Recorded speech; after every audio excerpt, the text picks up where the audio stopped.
Pemirsa, aksi begal payudara pelecehan dan di kekerasan Padang, seksual Sumatera oleh Barat guru tertangkap. agama juga terjadi di Bandung, Jawa Barat. Posko pengaduan bagi korban pelecehan seksual kasus terhadap dugaan anak. perundungan dan pelecehan terhadap rekan sekatornya. Dalam Tersangka laporan kasus kasus pelecehan pelecehan seksual seksual terhadap 5 sedang santriwati di menceritakan Jombang, Jawa Barat. Jika kembali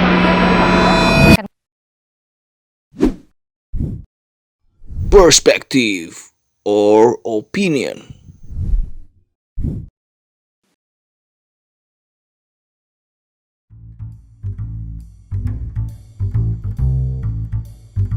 Hai, nama aku Aurelia Mentari, bisa dipanggil Aurel, umurku 21 tahun, aku kuliah di LA.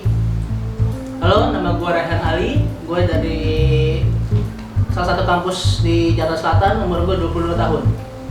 Gue Insan Sujadi, umur 22 tahun ini, terus kuliah di salah satu perguruan tinggi di Jakarta Selatan. Gue Ilham Giovanni, umur 21 tahun ini, gue kuliah di salah satu kampus yang ada di Jakarta Selatan. Nama gue Muhammad Rifandi Farezi, umur 20 tahun, salah satu mahasiswa di Jakarta Selatan. Ya, Assalamualaikum warahmatullahi wabarakatuh. Selamat siang. Halo, nama aku Khairunisa, sering dipanggil Isha. Salah satu mahasiswi di Ilmu Jurnalistik ISIP Jakarta. Umur aku 21 tahun. Gua Doji dari kampus di Jaksel. Umur gua 21 tahun ini sih. Nama gua Reza, umur gua 21 tahun. Gua kuliah di salah satu kampus di Jakarta Selatan. Ya. Akhir-akhir ini sering terjadi pelecehan seksual. Lo tau nggak pelecehan seksual itu apa? Kalau dari pandangan gue sendiri itu pelecehan seksual itu Kayak apaan ya ini? Demi Allah, gue belum nyari anjir pelecehan seksual apaan. Pelecehan seksual tentu itu adalah sesuatu tindakan yang merugikan dan gak baik ya, maupun dari sisi pelaku ataupun korban. Kayak perilaku seseorang yang mengarah kepada seksualitas, tapi itu sangat tidak dianjurkan. Pelecehan seksual menurut gue pribadi adalah tindakan yang merugikan satu pihak, baik lelaki maupun wanita. Tindakan seksual yang menyimpang. Suatu tindakan atau perilaku seksual yang menyimpang, yang dipaksakan kepada si korban. Itu bisa berupa lisan atau fisik. Jika salah satu orang itu tidak menerima apa yang dilakukan oleh satu orang tersebut, jadi tidak ada agreement, tidak ada persetujuan dari salah satu orang itu. Apa yang lo lakuin jika terjadi praktik pelecehan seksual di depan mata lo? Gue bakal ini sih Lebih ke yang bilang aja ke ininya, korbannya. Karena kalau bisa kita bilang ke pelakunya, dia kadang-kadang bakal nyangkal, enggak, saya kok nggak ngapa-ngapain. Yang pertama pasti gue mengingatkan korbannya. Habis itu gue menegur pelakunya, karena setelah korbannya sadar, pasti pelakunya juga akan ketar-ketir kan. Jadinya dua pihak harus ditegur sih kalau menurut gue. Yang pertama mungkin ya nyamper lah. Ya untuk ngelarai pertama kayak ngapain sih? Kalau dari gue sendiri, dari pengalaman gue sendiri, gue ngelihat pelecehan seksual di depan mata gue itu gue negurnya langsung ke korbannya, bukan ke pelakunya. Soalnya waktu itu kejadiannya di kereta, jadi gue kayak nggak mau bikin ricuh satu kereta, satu gerbong gitu. Jadi gue kayak bisikin aja ke korbannya gitu, mbaknya agak geser aja lah, gimana kayak gitu. Soalnya ya, cowok yang ini begitu ke mbak gitu. Yang gue lakuin pasti mencegah, walaupun itu terjadi, gue akan bakal tetap melaporkan itu ke satpam ataupun tugas yang lainnya dan menenangkan korban jika sudah terlalu shock dan trauma akan kejadian itu. Kayak apa ya, ngasih tahu, misal kalau cewek ngasih tahu ceweknya ngasih tahu ceweknya nih orang ini apa ngelecehin lu gitu, gue bakal langsung suruh dia pindah kalau di tempat umum ya. Yang bakal gue lakuin itu pertama pasti gue akan ngerekam.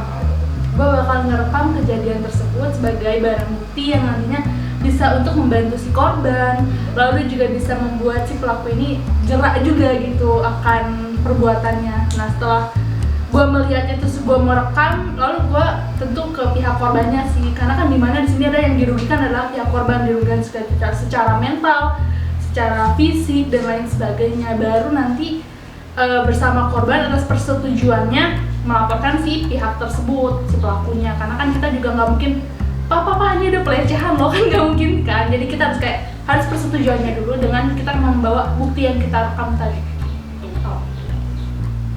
Pastinya gue nggak suka ya ngeliat, apalagi biasanya kan cewek nih suka dilecehkan. Ya pengennya sih gue langsung tampol aja kalau misalnya emang dia cowok ya, berantem aja gitu sama gue. Apakah penampilan mempengaruhi pelecehan seksual? Kalau dari segi penampilan, Mungkin sekarang di Jakarta khususnya mungkin kali ya udah banyak kayak para pendatang yang terbuka. Ya mungkin banyak orang-orang yang ngelihat tabu, hal yang tabu orang pakai baju terbuka. Tapi nyatanya banyak juga yang pakai kerudung atau syari gitu, tapi kena pelecehan. Sebenarnya kalau penampilan itu nggak mempengaruhi sih, karena lebih kayak orang itu kan mempunyai hawa nafsunya kan berbeda-beda ya. Mau dia ngelihat sekalipun tertutup, kalau dia memiliki fantasi yang berlebihan akan melakukan hal yang tidak menyenangkan itu. Jadi penampilan itu nggak menurut sih, bahkan yang kayak tertutup pun malah jadi objek, yang terbuka malah yang biasa-biasa aja. ya lu tahu sendiri lah, nggak berpengaruh. Banyak kasus-kasus yang baru-baru terjadi, banyak banget. Mulai dari pelecehan sampai hamil segala macamnya itu udah nggak jelas sih. Orang aneh biar. Kalau menurut gue sih enggak. Karena dari pandangan gue aja, gue ambil contoh yang di Bali aja ya. Di Bali kan orang-orang pakaiannya terbuka, kadang ada yang pakai bikini gitu. Itu malahan katanya ya, kata teman gue yang di Bali itu malah jarang ada pelecehan. Justru yang di ibu kota kayak kita ini, Jakarta, malah banyak. Padahal pakaiannya tertutup, maksudnya nggak terlalu terbuka. Ini mungkin dari orangnya aja, pelakunya pikirannya ngeres atau jorok gitu aja sih, yang perlu dibenerin. Penampilan itu menurut gua enggak ya, karena siapapun bisa dilecehkan. Kayak wanita dengan berpenampilan seperti berhijab ataupun pakaian seksi, itu ya tergantung orangnya juga sih. Kalau misalnya mereka ngelihatnya secara nafsu apa segala macam, ya tetap aja pelecehan bisa terjadi. Dan ya buat semua wanita hati-hati aja. Ya enggak juga sih. Kalau sekarang malah, kalau menurut pandangan saya malahan yang lebih ininya lagi, kalau biasanya yang berkerudung malah sekarang jadi lebih banyak pelecehan seksual, karena yang yang terbuka biasanya udah terbiasa. Orang udah terbiasa gini. Justru orang-orang penasaran dengan yang lebih tertutup sepertinya. Menurut gua enggak sih, soalnya banyak kasus yang korbannya ini berpakaian tertutup. Terus juga kayak menurut gua nggak ada keterkaitannya dengan pakaian. Itu mah pikiran si pelakunya aja yang kotor.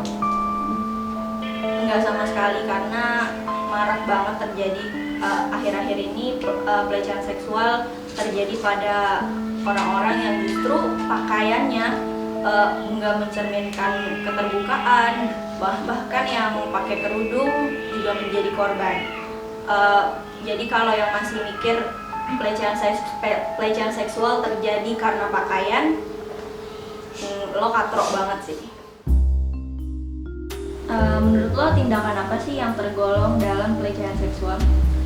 Pelecehan seksual itu pertama Banyak sih, nggak dari fisik aja, dari lisan itu juga termasuk pelecehan sih. Kayak maaf aja ini, kayak ih badan lu bagus nih begini, itu termasuk pelecehan juga sih. Kalau verbalnya bisa bisa dari kata-kata kayak catcalling, QQ ya kayak gitu-gitu. Itu sesimpel Neng mau kemana Neng, itu tuh udah enough banget sih. Gue kalau di jalan ada yang kayak gitu udah ngomong apa tadi bisa gue gituin, bisa gue galakin balik. Terus kalau yang verbalnya ya pegang-pegang, terus ya you know lah. Apa namanya, mengedipkan mata sebelah seperti itu kepada lawannya sih sudah masuk pelatihan seksual sih. Kalau misalnya cowok ya, yang biasanya gue lihat di berita-berita kan itu dia sampai megang-megang payudara wanita. Apa yang ada di Depok aja ada begal payudara lah, ya kan. Terus abis itu biasa di kereta itu suka menggesekkan kelamin pria itu ke wanita itu secara apa ya, pelecehan nggak sih itu? Apa kelainan seksual juga dia? Ya, kayak gitulah. Tindakan bisa dari segala macam sih, dari catcalling, nyolek-nyolek, gak nyolek ataupun bercanda tentang seksual itu menurut gue udah terlalu melecehkan sih. Tindakan ya dari itu kan kayak dari sama-sama, bukan sama-sama sih, kayak satu orang mau, satu orang nggak mau gitu kan. Apalagi colongan-colongan gitu kan kayak di gang-gang Depok gitu, colongan-colongan. Ya gimana? Ya kayak gitulah. Menurut gue tindakan banyak ya, kayak salah satunya kayak kita catcalling. Terus kalau tindakan ya kita tahu lah tindakannya ngapain, gak mungkin dijelasin. Banyak banget. Kalau misalkan dibilang tindakan, mulai dari percakapan kita bercanda pun, nana kamu bagus deh, nenek kamu ini deh, itu kan kayak oke lah kita bisa bercanda gitu, tapi kan kita kayak orang yang bener kayak takutnya dia mikir kayak aduh kok iya sih bentuk gue kayak gini segala macam. Ya nggak sih? Pasti kan orang mikirnya kayak gitu, itu nggak baik banget gitu. Lo sendiri pernah nggak ngalamin pelecehan seksual? Ya mungkin Jujur pernah sih, tapi Gimana ya gue bilang ya, ini kan waktu gue SD ya, nama-nama zaman-zaman bocah kan bercanda gitu ya, kadang suka megang-megang kelamin antara cowok-cowok. Itu gue nggak tahu dibilangnya pelecehan bukan deh. nggak tahu dibilang pelecehan apa enggak ya, itu mungkin bercanda juga. Soalnya kan banyak tuh yang anak-anak zaman dulu yang cutek kan tuh kan, cutek gitu kan. Itu termasuk pelecehan apa enggak sih? Gue juga ngerti sih, karena kan kita dengan nuansa bermain anak-anak kita cutek kita nggak tahu. Mungkin kalau cowok mah jarang ya, kalau cowok jarang sih. Apalagi kalau cowoknya itu kelihatan gentle kayak gue, jadi jarang gitu. Ya mungkin kadang ada kali ya pelecehan seksual ke cowok, tapi cowok mah mikirnya kayak bodo amat dah. agak-agak trauma, tapi ya udah gitu, kayak ya udah kita nggak bisa ngapa-ngapain. Kalau gue di situ gue panik sih. Gue kan sering keluar malam dan bawa motor sendiri kan, jadi gue juga sempat cerita ke teman-teman gue. Jadi gue tuh diikutin sama bapak-bapak yang kayak udah paruh baya gitu. Dalam kondisinya emang itu hujan kan, dan baju juga rada-rada lepek gitu. Kalau mungkin baju lepek itu kan ya gitu deh, kan pada tahu. Jadi kayak gue diikutin gitu, terus kayak biasa dia kayak neng sini dulu, nananya bagus. Saat kelas 3 SD dilakukan oleh orang terdekat, tapi sampai sekarang pun gue nggak bisa cerita ke siapapun karena denger dan inget aja masih agak sesak. Waktu kelas 8 gue tidur, terus bohong banget terus tidur tiba-tiba dibawa ke satu tempat, terus gue keluar gitu kan. Akhirnya gue nggak basah, nggak. Apa sih? Berarti sex education penting. Sangat penting, apalagi buat abg-abg nanggung zaman sekarang ya, yang ya apa-apa bebas sok-sokan gimana gitu lah. Penting banget, terutama kita dari orang tua dulu ya, dari lingkungan keluarga kita ajarin dulu ke anak. Itu juga kita ngajarinnya kalau mereka udah berumur ya, kalau udah yang udah puber itu baru kita ajarin sex education begini harusnya begini gitu. Kasih tahu anak itu mana sih bagian kamu yang sensitif, kamu tuh harusnya apa sih, kamu tuh nggak bolehnya apa sih, kayak gini segala macam. Pesan untuk pelaku dan korban pelecehan seksual. Pesan mungkin buat korban dia coba untuk lu cari tempat buat lu cerita gitu kan, karena belum tentu dari lu sendiri dari itu cerita ke orang lain, karena itu emang mental banget sih, kayak lu harus kuat banget untuk speak up, terus punya suara kayak gitu sih. Ya minimalnya lu bisa punya tempat lah untuk cerita biar orang itu nyeritain dengan nama inisial lu nanti. Untuk para pelaku, lu bakal gue cari